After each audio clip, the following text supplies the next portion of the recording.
60% of prophecy, men of God and women of God, now prophesy they get be na get better. 60% of it na gazing work, na lie. Let me explain to you. In a place, a ministry with 100 to 200 people or 300 people up, I get one chima 10 na be better senior Enugu state or Imo state or Anambra state. Now one particular something in life. Maybe I have visa. Chima 10 now we can visa. Visa America. See one particular village. Manahama home. So I bet chima. And we're chima na visa. If una somebody get up, you got to go. Then, in terms of single mothers, I bet side her. I put the single mother. Magana fu ene go ga fu na ke single mother. Asige hapo di mmadi aka. Imagine say hapo di mmadi aka.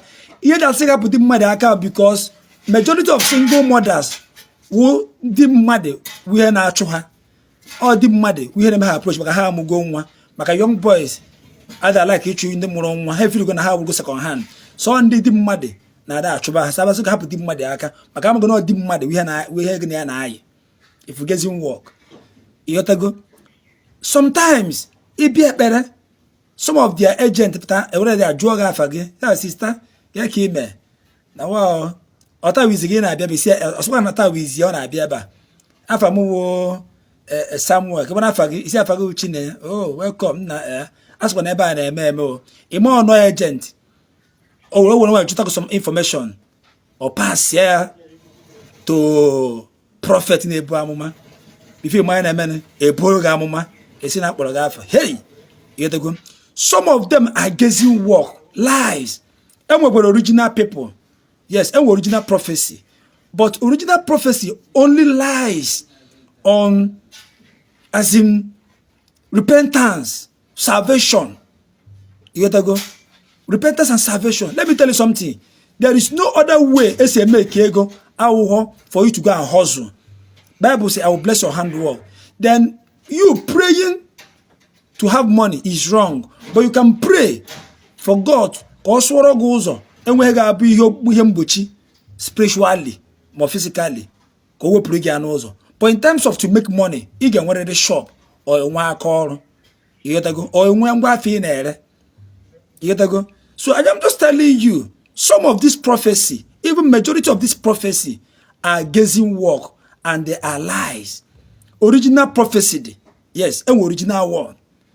You get to go. So I am telling some men of God and women of God, maybe na aguno. Feel is no way kusi with the income. All these men of God when they are one call. You go see with the pastor, better get better. Only here they see the ego, or better get better, or take up 100,000 negi. Well support working. That better have well war. You get to go. Oh, when I had to better get better, we're going to see the hospital. A better have well war. You do that some of them won't do my business hair, how much was their ministry, or prophet, or pastor. So if you choose your my Bruga cannot put in Kiji. You gotta go. How much I need now? I want so much Sarakaba, if you get a Jeremiah, how much Sarakana places. So for some of you, some of the some this prophecy at that age you go, Dina Muni, Hawasa. Some this prophecy you go one and one have enemy to today. Some this prophecy you go nana, Hauru, Katarat. Some this prophecy you go Bagara, and we go to prophecy has their beautiful home. Diha is very innocent.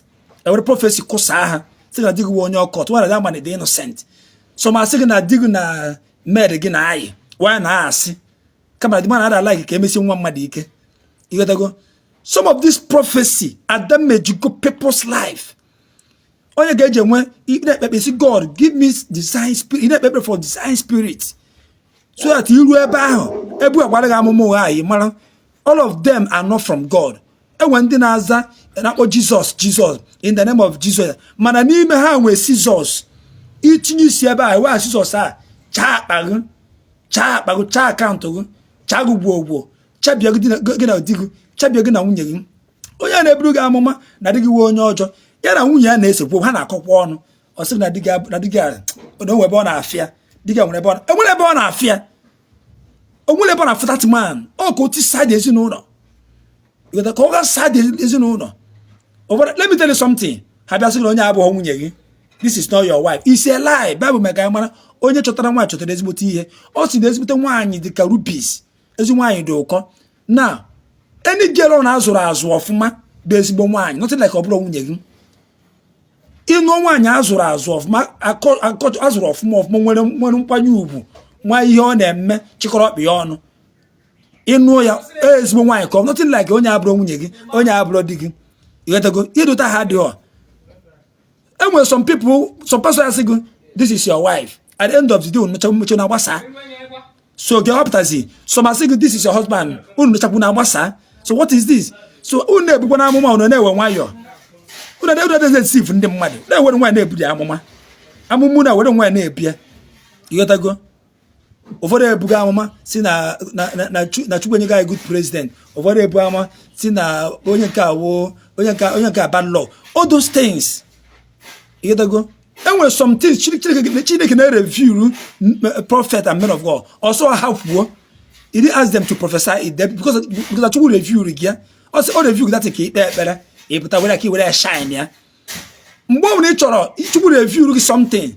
He better keep where I shine. He would disappoint you. Yes. He brought the Amomoga Saya. He was on Amomoga. And when a Gamomoga says, you know, none them muddy. And when a Gamma Tinyan the man, Bagaria, when I'm Martin the man a problem. Every Gamma Ijere Moto who was so see. Every Gamma Surugi, Ilan, Naguja pastor. You yourself, on one corner one, try to pray yourself. And when you hear Belanaro, when kept Beladaro, you go. But don't need a channel you need to a better. No. And when you have Beladaro, and when you get your bare hand, when you John who will put it. You didn't have a cast type band, Jesus. No. You go. You should be very careful. Una turn to go put chineke. Turn wrong. I want to see Bibles, but Bibles are pit now. I want the Bible. Now to do the market Jafia. Ne miracle, ne mempu, ne mal, but they were not called. Now, oh, yeah, amazing waketa. Okay, so one, everybody me per minute, so one year. And I try to brew hamoma, eba gebru. Should I prophesy? Should I prophesy? Prophesy waiting. And I try to brew hamoma. And the brew hamoma, okay, put on a jeppes pastor. Now they go to message. Manago and work kill character in the display. Now they go one euro. Manadiga but no sigma period age. It's okay, brew hamoma. Which I'm going to get brew. I want to do. What's that? Igbo bi ekene mu no Igbo na manjem on Igbo mure nsem ọzọ. Bika achọm ka inene this video our brother Biju wame gbasalu fake pastors and fake reverends imago ka imegin ọ na-ekwu okwu maka ịdị careful and ihe okwu bụ eziokwu. Ndị na-aga a jump from one church to another. Imaha the foundation of that altar ị na jump n'enya. Akụ ekweta ata ị nọ side aha akụ nka ị nọ the other side ebe ị na-achọ gị. The careful ebe na-abaghị.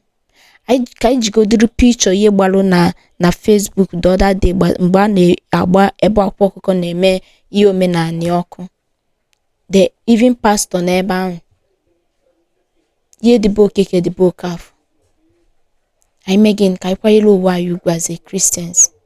And for ndị na-eji afa Chukwu nna ebu amụma why n'ịma na eziokwu you are not called by God. God is going to judge you.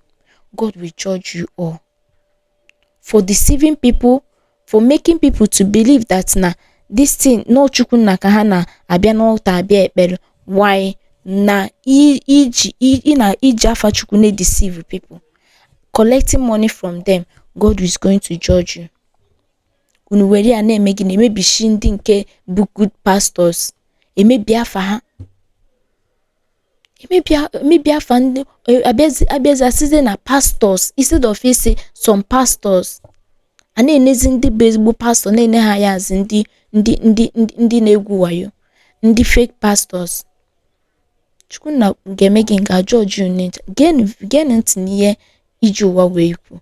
Kemesian ma na-echefukwe na ke subscribe, comment, share ka olu ya ọbụla ntị.